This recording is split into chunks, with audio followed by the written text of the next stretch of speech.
This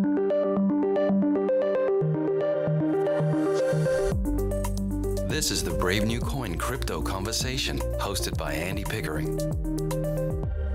Hi everyone, Andy Pickering here. I'm your host and welcome to the Crypto Conversation, a Brave New Coin podcast where we talk to the people building the future in the Bitcoin, blockchain and cryptocurrency space. Hi everyone, I know we're all hurting right now. Crypto has taken a beating, and Goldman Sachs says flatlining is the best case for stock-heavy portfolios. Flatlining? Zero returns? Sheesh. In situations like these, we can take a cue from the world's best investors, because a groundbreaking Ernst & Young study last year revealed that 8 in 10 ultra-high net worth individuals invest in alternatives. However, Bank of America's CIO recommends investing in one specific high-performing alternative to rescue your cash. He's talking about fine art. 2/3 of millionaires already hedge against inflation with art, according to UBS, because the last time inflation was this high, art appreciated by an unprecedented 33.2% annually. Now, obviously, most folks don't exactly have tens of millions lying around to start buying Banksies and Basquiat's, but that's where Masterworks comes in. They're helping people keep their cash intact by offering fractional investments in the top 1% of the art world. And with a recession on the horizon, they've seen sign-ups increase by 320%. That, combined with the fact that they speak to every investor to make sure art is right for them. That means there's a wait list, but I'm hooking you guys up with priority access to skip the line, and it's as easy as going to masterworks.com and using promo code CryptoConversation. That's masterworks.com, promo code CryptoConversation, and you can see important Regulation A disclosures at masterworks.com/CD. Again, that's masterworks.com, and use the promo code CryptoConversation to skip the line. And now, folks, it is on with the show. My guest today is Weso. Weso is the lead developer at Beefy Finance. Beefy Finance, of course, is a multi-chain yield optimizer that auto compounds crypto assets for the best APYs. Yes, indeed, it's a DeFi episode. Welcome to the show, Weso. Hey, thanks for having me. It is a pleasure. Weso, I think we'll do what we do at the beginning. At the moment, we just know you by Weso, so maybe fill in whatever gaps you feel comfortable in terms of filling in. Let's have a little bit of a background and introduction to your good self, please. Sure. So I am Weso. I'm the lead developer. I'm also in charge of strategic relationships at Beefy, strategic partnerships. I have been a part of Beefy for almost 2 years. So pretty much close to almost all of the time that Beefy's existed. Beefy's actually approaching its 2-year birthday coming up. But I started as a user of the protocol during the whole a crazy BSC launch, initial yield farming phase. I started to explore the whole ecosystem, and I saw so many good opportunities to yield farm. And then I came across Beefy, which made my life a million times easier. And I kind of fell in love with the product and the people, from both the contributor side to just the people in the community. And so I became a community member myself.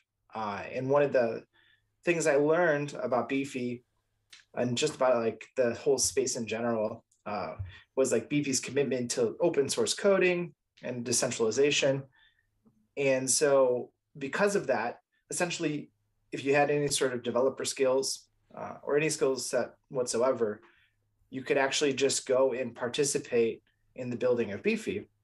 So at the time, there was some unique opportunities in order to go and ship out strats. So if you knew any Solidity code, you can actually write up some Beefy strategies yourself, and then go ahead and submit the PRs to the application and the API, and then actually launch the vault, and it would be live on the platform. And I just thought that was such a cool concept, and so I wanted to give it a try. And I fell in love with just doing that repeatedly. So just shipping strats and helping other developers and strategists learn how to develop for Beefy. That I became a regular contributor. And then as the years went on, I escalated in responsibilities, and So now I sort of like lead the development side from, hey, you know, where are we going? What are we building? You know, what do we need to look forward to? And then also lead on the like strategic partnership side of, you know, who in the space is the most important for us to have a really serious relationship with, and how can we build those partnerships to become as strong as possible, and how can we, you know, find synergistic ways for both of us to help each other. And so that's really sort of my role at Beefy. Yeah, fantastic. And so just before we start to learn a little bit more about Beefy, and you know, in the 2 years that Beefy has been going, I'm sure it has evolved a lot, and obviously the market conditions right now are very different from 2 years ago. So we'll get into the implications of some of that, Weso. Just before we do, though, you know, I think you mentioned the kind of, you know, the I guess the open source ethos of not just Beefy, but DeFi, and of course blockchain in general, and anyone being able to come along and contribute if they have the skills and the knowledge and the desire to do so.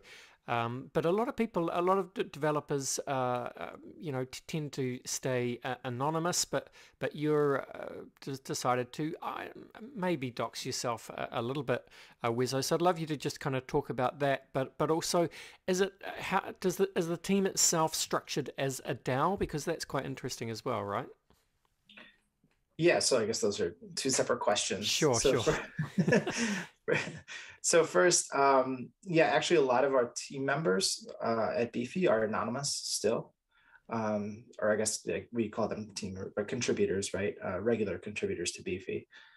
I think the space is amazing in that sense, right? So it really doesn't matter what your background is, where you came from, you know, how you've been educated, where you went to school, you know, who you've worked for in the past. All that matters is that you have the skills to get the job done, and that you can do it at a high level.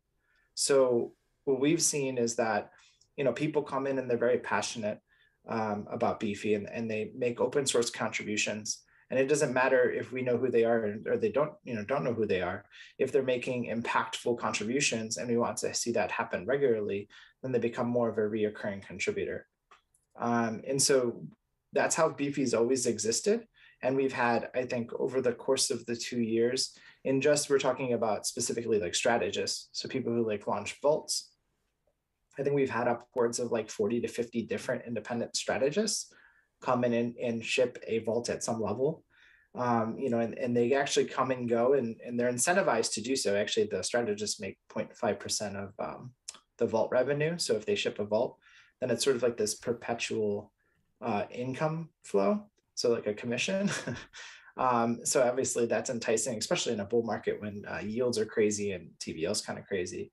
But so we've seen lots of like contributors come in and ship different vaults. And so like my decision as Beefy as a growth product in becoming larger and larger, I think right now we're at the 31st largest TVL DeFi product in all of crypto. We sort of, as we are increasing our like external partners, so not only in Web3 but beyond, there sort of needed to be a little bit less, you know, anonymous from, you know, some of the members, right? And so like that generally ended up being my role. Though we have been at some of the conventions, so there have been some of the developers that have been, I guess, sort of doxed in a sense. But I think all the people at Beefy right now we're not just going around with like our full name and saying, hey, this is who I am, here's my LinkedIn. That's still not like exactly our methodology, but there are a few of us who you can actually meet in person, that attend the conferences, you'll see on video. So it's sort of like a fine line between, you know, fully anonymous and then, you know, fully doxed for some of us. And then obviously there's still a good portion of the contributors who want to remain fully anonymous, and we try to provide every point for that to happen for them. And the second question was like a DAO, you know, are we a DAO? So Beefy started, and there was 4 founding members 2 years ago. And I think it started at the time because it was really kind of an automation product that really was helpful for anybody who liked yield farming. So I think the founders themselves really enjoyed the actual product because as they were yield farming, it just continuously compounded all of their investments. And so it was just like less work for them. So, it definitely is one of those products that is like, hey, this is really useful for me personally. So I think other people think it's useful as well. And I think that their whole main point was, at some point, let's give the entire protocol over to the DAO, because we would just want it to be a full DAO. The thing is that everybody wants to say, okay, we're a DAO, or we're going to start it as a DAO, but nobody can start out as a DAO. There's a lot of centralization needed when you're starting up a protocol. You have to rely on the founders. The founders have to come to work every day. They have to build out all of the infrastructure needed. They have to start with the original funding if they're not getting funding. They have to essentially do everything. So everything is reliant and centralized on the founders, and the founders coming to work, and the founders' execution. And so over the course of like the first year that Beefy was there, I mean, very much that was the same thing, right? Like we were relying on the founders. As we started to gain in contributor activity, we started to build in community. The amount of work that was needed to be done by the founders started to get to spread out throughout all the contributors themselves. So at a point about a year and a half ago, the founders actually completely stepped away from the protocol. So there is no longer any sort of founder interaction, and the founders aren't part of Beefy anymore. So right now it's completely run by the DAO and by the contributors. And so the contributors who are part of, or make up the core team, were actually voted in as part of a DAO vote. And so they sort of get like a reoccurring compensation from the DAO in order to continue to work and build and everything like that. And so then everything that has to be done with the treasury gets voted on by the DAO. A lot of the major protocol changes get voted on by the DAO. And yeah, I mean, like we're trying to decentralize every single part of Beefy that we can, because if there's any point of centralization, then you're pretty much not a DAO. So we're as much of a DAO as we can be at this point. And we're decentralized in almost every aspect, and we've put a lot of effort through that. But I think it's definitely like a growing experience, and we'll continue to grow in that lens as well.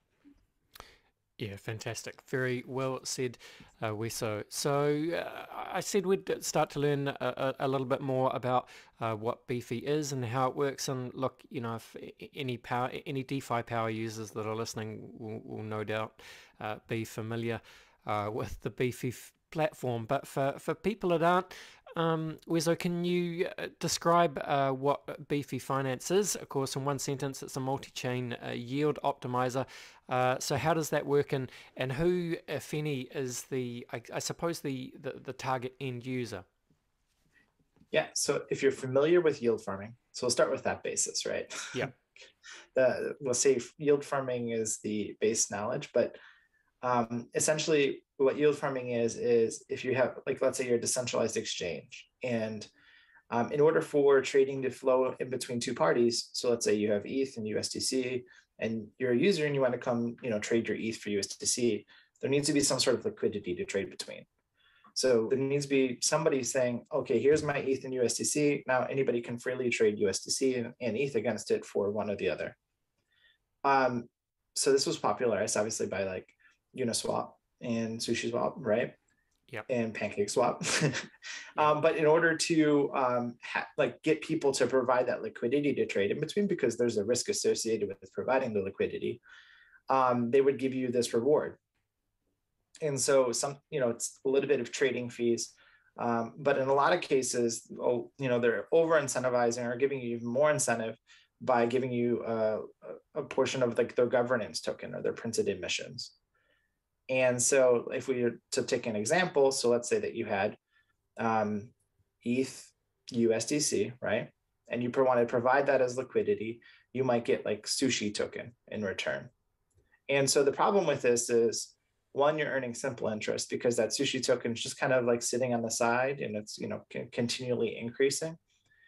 Also, you're at risk of whether the sushi token goes up in price or down in price. And so you have to deal with whatever the fluctuation of that, interest you're earning is. And so what Beefy solves is we take that sushi token or whatever the governance token is that they're giving you, and we sell it immediately for more ETH and more USDC. And then we add it to your deposited balance. So this does two things. first, it locks in your rate. So instead of like, let's say you're earning 15% yield on a year, if the token that you're earning the yield in goes down in value, then you're not actualizing that 15% yield. Second thing it does is it now takes your simple interest and makes a compound interest, because every time we're selling those tokens, we're selling it for more of whatever we deposited. And that increases your deposit balance, which is going to increase the amount of rewards that you're entitled to the next run. So we could just continually do that over and over again. So essentially we're the, I guess, automation layer that's on top of yield farming. So whether it's exchanges or lending protocols or anywhere there's a source of yield, Beefy's there to really optimize it and then, do the whole automation process for you, making it easy to yield from. Yeah, and just because it's it's kind of fun, and you have a blog post about this on your Medium, I think, on the Beefy Medium, but I think it was the quote might even be disputed, but it is attributed to Albert Einstein, I think, who of course famously described compound interest as one of the eighth wonder of the world, right? So look, everyone knows this, but I'd just love to hear it in your own words. So why is compound interest so important or so powerful? Yeah, so the larger amount of simple interest you have, so what was crazy is early on, when their yield farming craze was really happening, and you were getting 500% or 1,000% APR. Yeah. That actually, when you put in the compounding effect, it ended up creating an APY of thousands or millions or billions percent. So when you went to Beefy, you're like, okay, I'm earning like 1,000 or 1 billion% APY interest, because that was the effect of just compounding like simple interest in the thousands. So even with the small amounts, like 40% or 20%, it makes a huge difference in the amount of return you can get, because the more you can continually increasing the balance, the more you're actually rewards you're going to be owed the next time around. And if you just keep doing that over and over again, it keeps increasing. But of course, and when people hear those big numbers, it does start to, people start to think, well, where is the yield ultimately coming from? And, who is the yield? Am I the yield? Do you know what I mean? Yeah. I mean, the yield is really, so, I mean, this is part of what emissions tokens are. So I'd say like those are probably some of the more risky investments because they're continually being diluted. And really it's the value of the emissions tokens that's getting sucked out of, which is really the source of the whole yield. So when people say, am I the yield? Essentially it's anybody who's participating in, I guess, purchasing of the emissions tokens. And there was a lot of I think speculative behavior, especially in a bull market where, really I know that there's attempts to let's say outweigh emissions with burn, and try to outweigh it with the amount of protocol revenue, so that it's greater for the overall protocol health if they're making money essentially in the black on it. But emissions, especially in this early on of this innovation phase of DeFi, it was essentially a marketing expense, right? So people need to be able to utilize your protocol. If you're going to be able to generate revenue, you need liquidity, you need traders, you need to ask people to come do that. And essentially that's what these protocols were doing with their emissions, was essentially saying, hey, if you come provide liquidity so that people can freely trade, we'll go ahead and give you all these rewards. And so then anybody who's sort of buying into those emissions tokens, essentially pumping up the price of the emissions, I mean, that's where then the value is kind of getting sucked out. Yeah, absolutely. And that makes perfect sense to me, Weso. You've mentioned the, I suppose, the kind of the height of, let's say, DeFi activity during the bull market. Not just in the sort of the 2 years of, I suppose, Beefy's existence, but there was the famous DeFi summer, which probably a little bit before that. Now that we're in the depths of not just crypto winter, but all markets around the world, no one's having too much of a good time. And you see things like, you've probably seen the kind of the steep fall off of things like NFT volumes on OpenSea, just very, very far below what they were at, say, January of this year. I don't follow DeFi as closely, though, but I'm sure you do, Weso. Maybe can you put it into perspective, some of the differences in terms of what's going on now versus the bull market, and what kind of metrics would you use to describe that activity? Yeah, it's really fallen off. Okay. So, I think everything was sort of starting to get near the cliff before the UST fiasco. Yeah. And then when that kind of happened, it did seem like a lot of people went to safety, right? Like, let's pull out of our money out of this, anything that's sort of risky. And that like happened immediately. So if you look at like the TVL DeFi charts, was like a 3 or 4-fold like decrease within a few weeks. And so we all realized that, all protocols. And so, we were actually doing some comparison metrics of like competitors for us specifically. And we've held pretty, I think, strong in comparison. But we're seeing like, protocols down, 95%, 85% in TVL from where they were just on January 1st. So the amount of like money flowing through the DeFi ecosystem has definitely like fallen off. If you look at like all of like it's representative of like the price charts as well. I think we're seeing a lot of the same sort of depreciation in token assets. So you could also say that, hey, like it's not just like free money flowing through, right? But actually like the valuation of these assets themselves has gone down a lot. So that could be a big reason why like the actual TVL numbers has fallen off. I think what we've seen at a protocol level is that user activity is still decent. So the amount of interactive wallets we have through utilizing our protocol is still pretty high. It hasn't fallen off too bad from where it was. The amount of TVL obviously has, and I think like the larger holders, so the people who are like large wallets, whale wallets that were playing around in this atmosphere have definitely risked off.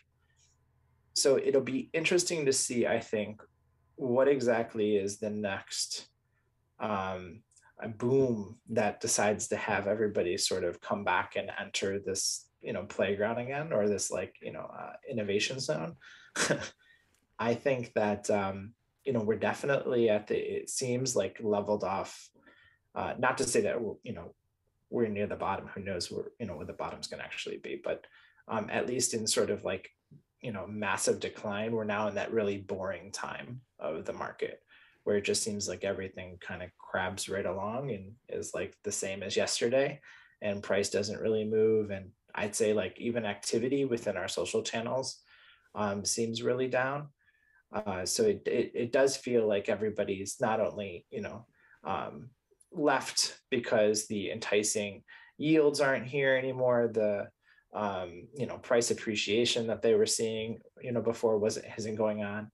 But I also think that, just like it's boring for people now, right? So I think a lot of people are just like sort of like, okay, well, on the user side, like there's really not that many yields, like nothing's really moving, everything's sort of at the same price from day to day.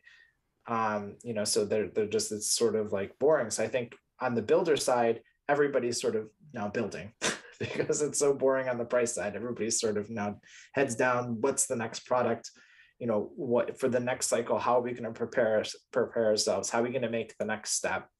How are we going to take everything we have from DeFi 1.0 or 2.0 or wherever 0.0 we are, and how are we going to recreate that and for this next go, right?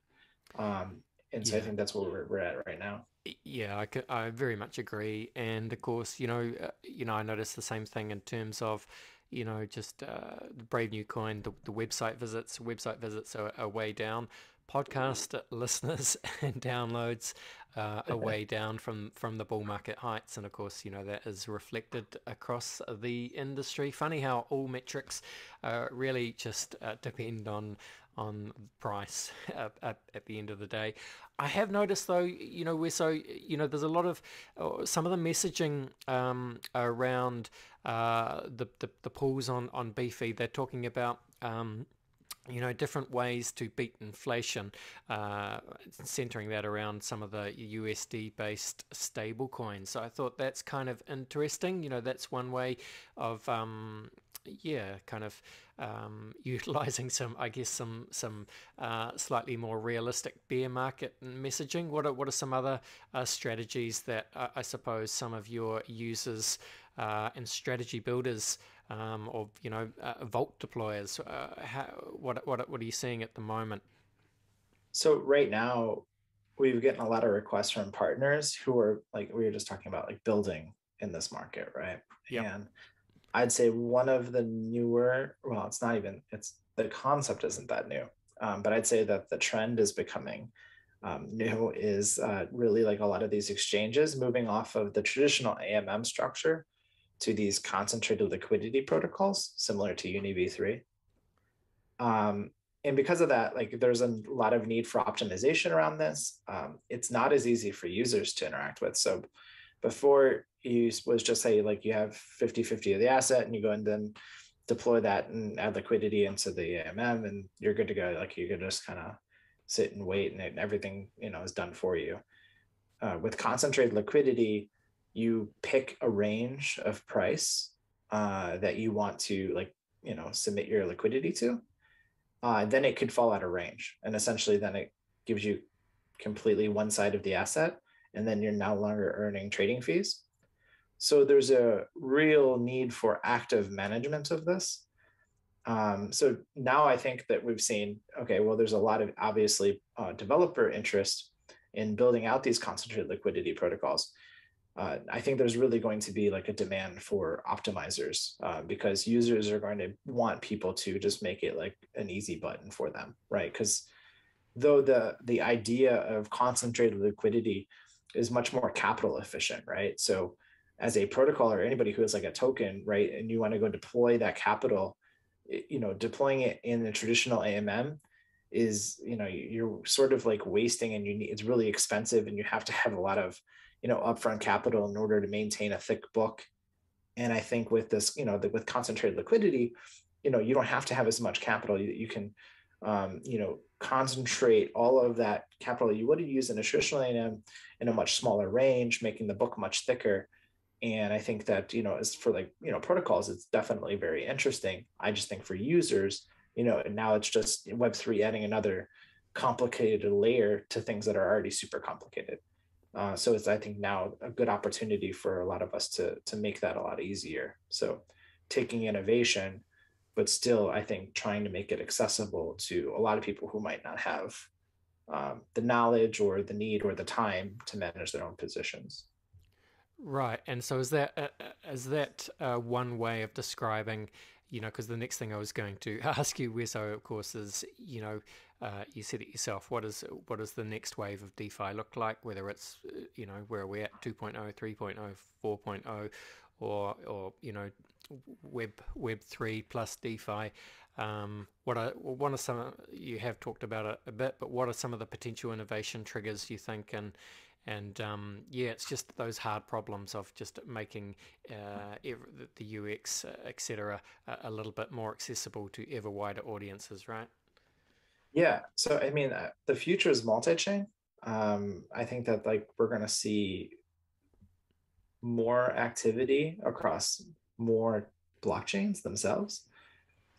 So it's not going to be, it's kind of funny because everybody kind of was like putting all of their bets into like, this is going to be this one blockchain. That's the, transactional layer, whereas Ethereum is going to be the verification layer. And it's like everybody, nothing ever works like that, right? Like eventually there's going to be like a purpose and need for multiple different blockchains to do multiple different things. And each of them come with their uniqueness. They all, some have, we sing like the ZK sync, layer twos. So working with zero knowledge, then we have, like layer twos like Matic or Polygon that are, super quick. We have ones that are run, by traditional centralized exchanges like BSC. We got Chronos, run by Crypto.com. So, I think there's like each a user base and a need, and maybe like a niche with each of these. So I think the future really is like, hey, there's going to be like multiple ecosystems of things that need to be developed and protocols that need to be building. And so I really think that the future is going to be this continual expansion of not only like, building multi-chain. So as protocols, like maybe becoming more interactive with our multi-chain counterparts. But I think like the easy flow. So as users, right now, it's very cumbersome for you to go from one blockchain to another blockchain. So how can we build things to make it much more seamless? So like one transaction to interact with different protocols on different blockchains, even that, including bridging and entering in positions.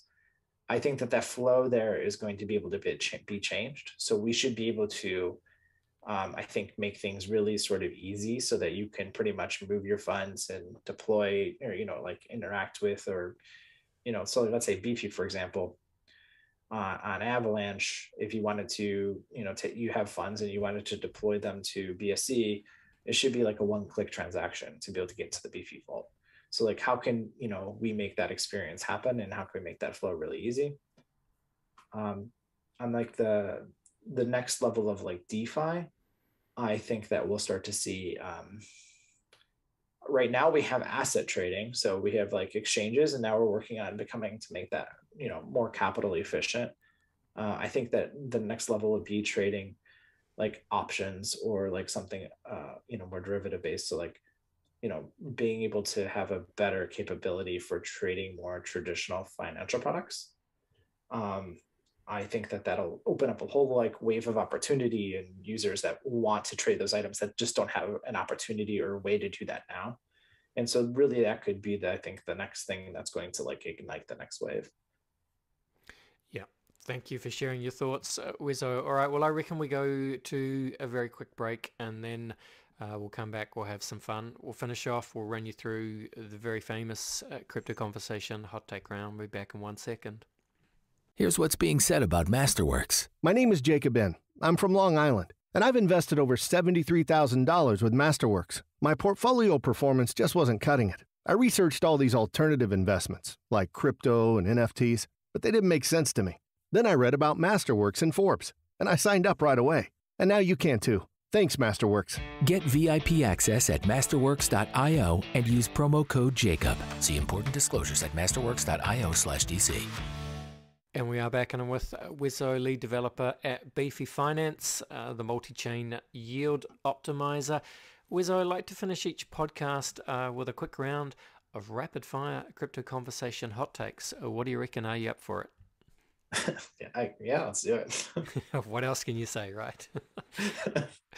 just gonna run some questions at you, Weso. Just want you kind of, rapid fire, hot take style answers, but no right or wrong way to do it. Question one, Weso, where would you say that you sit on the Bitcoin maximalist to multi-chain opportunist spectrum?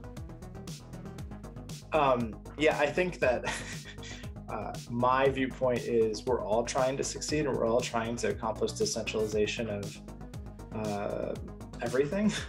So we need to be less maximalist and more on each other's side. Yeah, all right, makes sense. What would you say then, Weso, is your firmest conviction, crypto opinion? That we're only scratching the surface, and that everything that exists right now in crypto is like the very minimal product. So that there's like so many things to be built, and we've just built out our baseline infrastructure. Yeah, nice. Well, Bill Gates famously said that we tend to overestimate what we can accomplish in 2 years and underestimate what we can accomplish in 10. So, as a developer, you'd be very familiar with that concept. But with that in mind, let's have some fun. DeFi, what does it look like in 10 years' time?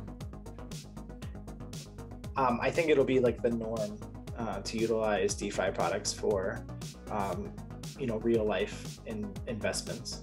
So like whether or not you need like a loan to pay for a house, or you need to, or you want to invest in sort of like a, I don't know, a sports team, that you should be able to do that with some sort of DeFi product. So I think we'll start to see like real life assets start to be like really tradable in investment vehicles in the future. For sure. Flip side of that, of course, is famous quote by sci-fi author William Gibson, Weso, who said that the future is already here, it's just not evenly distributed. Can you think of an example of the future being here right now, but most people aren't really aware of it? Yeah, I'd say like most people don't even understand DeFi, haven't even tried DeFi.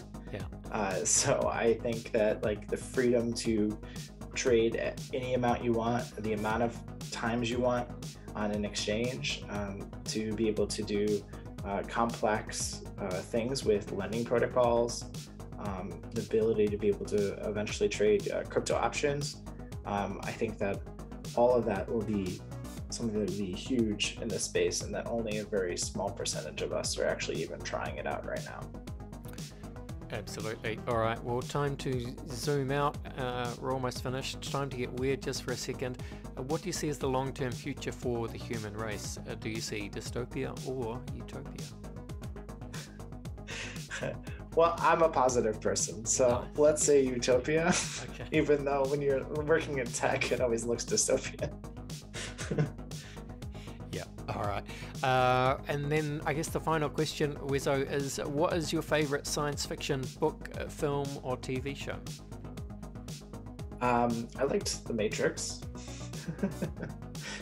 As weird as that sounds, I grew up watching The Matrix, and for some reason now it just makes a whole lot of sense to me. Yeah, I mean, yeah, no, that's a great answer. Of course, speaks to simulation theory and, well, a lot of things really, doesn't it? Yes. Weso, this was fun. Thank you for coming on the show. I enjoyed talking to you. Nothing else to say really, except hand the metaphorical microphone back to your good self. Please tell the people where they can find you on Twitter or wherever else you like to hang out, and what they should do if people want to get more involved with Beefy Finance, start to get involved with some of the strategies. What should they do? Where should they go? Yeah, so you can find Beefy at Beefy Finance. Me personally, I'm W3SO Beefy on Twitter. Come to our Discord or our Telegram. Though our like actual like contributors and community is really active on our Discord. It's like our own little like sort of like work center. We have a strategist development channel. So if you're interested in learning Solidity, or you have Solidity experience and you want to deploy vaults, come talk to us. We'll help guide you through it. They're really a lot easier than you think, especially for some of the ones that we've already set up and done contracts for. Look at the GitHub, the Beefy Finance GitHub. Everything's open source. Play around. We'd love to have contributors of all parts. So if you're good with marketing, you're good with moderation, good with building, good with partnerships, come talk to us. We're always looking for people. Awesome. Thank you, Weso. All the best, and bye for now. Thank you. All right, there you go. There was Weso from Beefy Finance. Yeah, DeFi. Thank you for listening to today's show, everybody. Don't forget to subscribe to the Crypto Conversation in whatever podcast app you are using. But that is today's show. This was the Crypto Conversation for Brave and New Coin. See ya.